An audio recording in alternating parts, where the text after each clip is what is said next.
औरंगाबाद स्थित एनटीपीसी नबीनगर में बुधवार को पर्यावरण लोक सुनवाई का आयोजन किया गया। शाम 5 बजे जानकारी देते हुए परियोजना के पीआरओ अतुल कुमार ने बताया कि कार्यक्रम की अध्यक्षता औरंगाबाद जिलाधिकारी श्रीकांत शास्त्री ने की। इस दौरान अपने संबोधन में कहा कि एनटीपीसी नबीनगर जल्द ही देश का दूसरा सबसे बड़ा पावर प्लांट बनने जा रहा है। ये प्लांट नबीनगर का नाम देश ही नहीं बल्कि पूरी दुनिया में रोशन करने वाला है। बिहार की बिजली आपूर्ति में इस प्लांट का अहम योगदान है। इस पर्यावरणीय लोक सुनवाई का उद्देश्य एनटीपीसी नबीनगर में प्रस्तावित 3 नई इकाइयों के निर्माण हेतु आम जन के अनापत्ति प्राप्त करना था। कार्यक्रम में परियोजना प्रभावित एवं निकटतम गांव के जनप्रतिनिधियों समेत 1000 से ज़्यादा लोगों ने हिस्सा लिया। कार्यक्रम में प्रस्तावित 800 मेगावाट की क्षमता वाले 3 नए विद्युत उत्पादन इकाइयों पर विस्तार से चर्चा कर आम जनमानस की राय ली गई। ज्ञात हो कि एनटीपीसी नबीनगर में पहले से ही 660 मेगावाट की क्षमता वाले 3 इकाइयों द्वारा 980 मेगावाट का सफल विद्युत उत्पादन किया जा रहा है। स्टेज 2 के अंतर्गत इस पावर प्लांट में 800 मेगावाट की क्षमता वाले 3 नए विद्युत उत्पादन इकाइयों का निर्माण होगा, जिसमें एनटीपीसी नबीनगर की कुल विद्युत क्षमता 4380 मेगावाट हो जाएगी।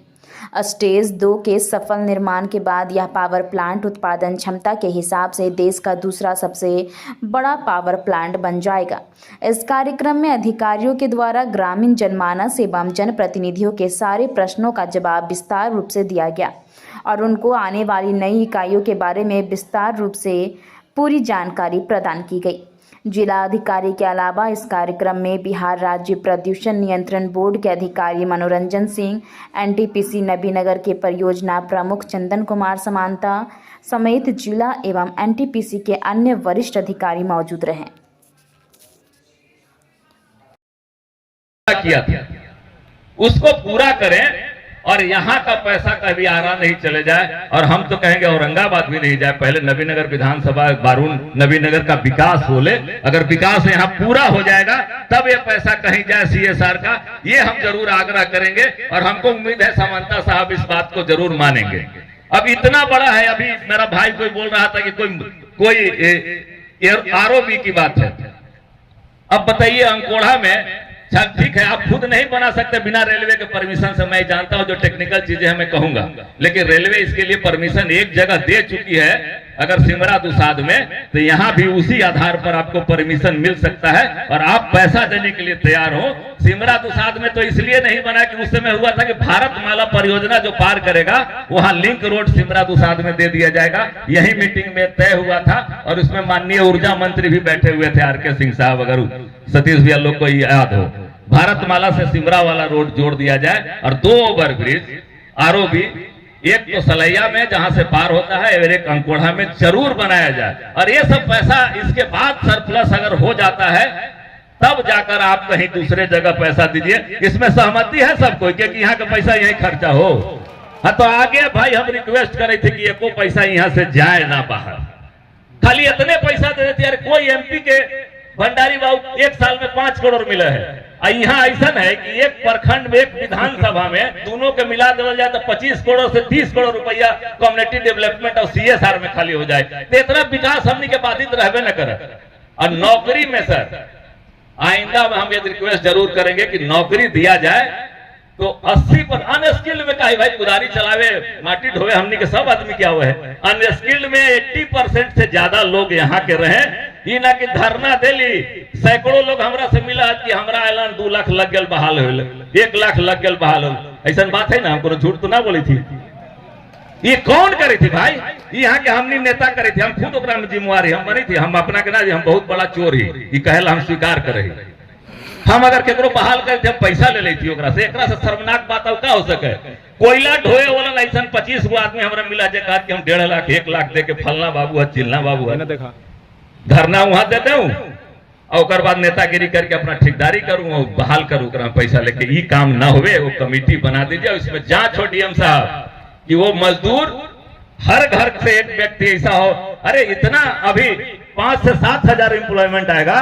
बिहार सरकार के बजट जो हमनी के 2005 में हल 12,000 करोड़ 6 में बढ़ के 20,000 करोड़ 29,000 करोड़ सिर्फ यहाँ खर्चा होवेला है। तैयो नवीनगर के आदमी बेरोजगार रह जाती, हमरा ना लगे थे। खाली रवनी के उद्देश्य अच्छा होवेला चाहिए। और जहां तक इन्वायरमेंट के बात है, अरे तो पावर प्लांट तो और सेंक्शन भी हो गए, टेंडर भी हो गए। अब तो खैर हमने सब कोई सहमति दी थी, क्या भाई सहमति दे नहीं कि पावर प्लांट बढ़िया से लगावल जाए, लेकिन हमने के मांग को जरूर मानल जाए। हम डीएम साहब से भी आग्रह करब और सीओ साहब से तो खैर जरूर आग्रह करब है कि ये आम आदमी के प्रति सोचा। कम्युनिटी डेवलपमेंट और सीएसआर के मतलब है जो यहाँ के लोग है तो ओकरा प्रति जिम्मेवारी। रहुआ कोई राजनीतिक व्यक्ति के प्रति जिम्मेवार आप नहीं है, यहाँ के पब्लिक के प्रति आप जिम्मेवार हैं। इस बात को हमेशा ध्यान रखिएगा। इसमें कोई पॉलिटिकल आप राजनीतिक प्रतिबद्धता नहीं कहते हैं। कम्युनिटी डेवलपमेंट के लिए फंड है, या आपको इस आम आदमी के लिए आपकी जिम्मेवारी है। इनके व्यक्ति के सुख सुविधा का ध्यान रखिएगा। हम एमपी एमएलए के सुख सुविधा का ध्यान नहीं रखिएगा। अब नहीं सोचेंगे, क्योंकि अगर हम पूछ दें कि 7 से कम्युनिटी डेवलपमेंट में कितना पैसा आया, वो 200 करोड़ रुपया है, 200 करोड़ कहाँ खर्चा किए, तो हिसाब नहीं मिलेगा। क्योंकि वो पैसा 2-4 अधिकारी तो हम देखते थे एनी टाइम वहां आराम में पोस्टिंग रहा, यहाँ के काम खोजित रहा। ये हमनी के नकारापन है। नया सीओ साहब के समय में हम सोचे कि ऐसा ना हो, क्योंकि हमरा बोले में यही में सच बोले के सजा जितना मिले मिल सके। हमरा रवनी से बहुत आपसे बहुत प्रसन्न है कि आप हर जगह उपस्थित हो जाते हैं। आप अगर कुड़वा में जाके घाट का उद्घाटन कर रहे थे तो हमको लग रहा था कि नहीं हमारा कोई ऐसा एचओपी आया है जो आम लोगों के बीच जा रहा है, वहां के दुख दर्द को देख रहा है। बहुत बहुत धन्यवाद इसके लिए और पूरे एनटीपीसी को, और फिर से माननीय मुख्यमंत्री जी के उस उन्नत सोच को जो इस जगह को। सर जब यहाँ हेजिटेशन हुआ था, 2 लाख तय हुआ था उस प्लांट का रेट, 2,60,000। मैंने यहाँ प्रस्ताव रखा कि सर यहाँ बढ़ गया है, तो उन्होंने कहा कि ऐसा एनपीजीसी सरकार के किसी हिस्ट्री में नहीं हुआ था। माननीय मुख्यमंत्री जी ने कहा कि नहीं, दोनों परियोजना का रेट को समान करो। और जो पेमेंट लिए हुए थे उनको भी 36 करोड़ बढ़ा था उस समय के अनुसार से बीआरबीएसएल में पेमेंट किया गया था। और यहाँ से 9 लाख की मांग डीएम के द्वारा की गई थी और 21 लाख का मांग माननीय मुख्यमंत्री जी ने उस मीटिंग में, मैं व्यास जी थे, संजय सिंह को मैं धन्यवाद देना चाहता हूँ। इन लोगों ने तय किया कि नहीं, हर एक किसान को पेमेंट दिया जाएगा और जिसको कब्जा है जमीन में उसको पेमेंट दिया जाएगा। बहुत बहुत धन्यवाद। और अंत में फिर माननीय मुख्यमंत्री जी को धन्यवाद देते हुए, भारत सरकार के प्रधानमंत्री को धन्यवाद देते हुए अपनी बात समाप्त करूंगा कि भाई यहाँ के पैसा और यहाँ के रोजगार दूसरा जगह के मत दीजा। नवीनगर बारून के लोग बहुत बेरोजगार रहते हैं, इनके बेरोजगार दीजिए और हर गांव में आपका काम दिखे। इसी आग्रह के साथ हम अपनी बात समाप्त करेंगे। जय हिंद, जय नवीनगर। क्या चाहते हैं, आपकी क्या सोच है, आपके क्या विचार हैं, क्या क्या फायदा इससे हमें मिलने वाला है, इस कार्य को कैसे करने की आवश्यकता है, इन सभी बिंदुओं पर आज हम लोग मिल बैठ करके चर्चा करेंगे। अब आप ये जान लें कि इंडिया का 2nd लार्जेस्ट पावर प्लांट हमारा बन जाएगा जब हमारा 3 × 800 मेगावाट वाला प्रारंभ हो जाएगा। मतलब इस नवीनगर का नाम दुनिया, बिहार के मानचित्र में केवल नहीं, भारत के मानचित्र पर भी जाएगा। अब दुनिया भी जानेगी कि इंडिया में 2nd लार्जेस्ट पावर प्लांट कहीं अगर है तो वो बिहार के औरंगाबाद जिला के नवीनगर प्रखंड में अवस्थित है। एक अच्छी छाप बिहार छोड़ेगा। 2 माह पूर्व भी हमारे मुख्य सचिव महोदय जब उन्होंने ज्वाइन किया तो उन्होंने मुझे बुलाकर बताया था कि एनटीपीसी को मैं रिक्वेस्ट किया हूँ एक बड़ी परियोजना वहां पर और एक्सटेंड करनी है ताकि पहले वाली स्थिति हमारे पास न रहे। अभी जो 22-24 घंटे बिजली हमें मिल रही है, हमें 24 घंटे में 24 घंटे बिजली अपने जनता को उपलब्ध कराना है, ताकि अब ये लोग भूल जाए कि हमारे गांवों में भी वही सुविधा रहेगी जो सुविधा हमारे शहरों को मिल रही है। अभी हम लोग काफी हद तक आगे बढ़ चुके हैं। हमारे गांवों में भी 20 से 22 घंटे बिजली मिलती है। सिंचाई की सुविधा हमारी काफी अच्छी हो गई है, क्योंकि सभी जगह हमारे पास में ट्रांसफार्मर लगे हैं और सब जगह हर घर हर खेत सिंचाई के माध्यम से अलग से इसके लिए पावर प्रोजेक्ट्स बनाए जा रहे हैं। अलग से बिजली जा रही है, एग्रीकल्चर फीडर्स अलग से लगाए जा रहे हैं।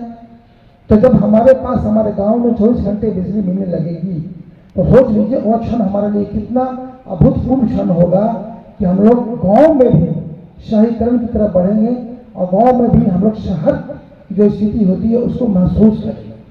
अभी हम लोग देखें, अभी हम लोग यहाँ पर भी बैठे हैं, दूर दूर तक लगता है कितनी अच्छा है, चारों तरफ पेड़ पौधे लगाए हुए हैं जो कि हमारे एनवायरनमेंट को प्रोटेक्ट करेंगे और उसको सपोर्ट करेंगे।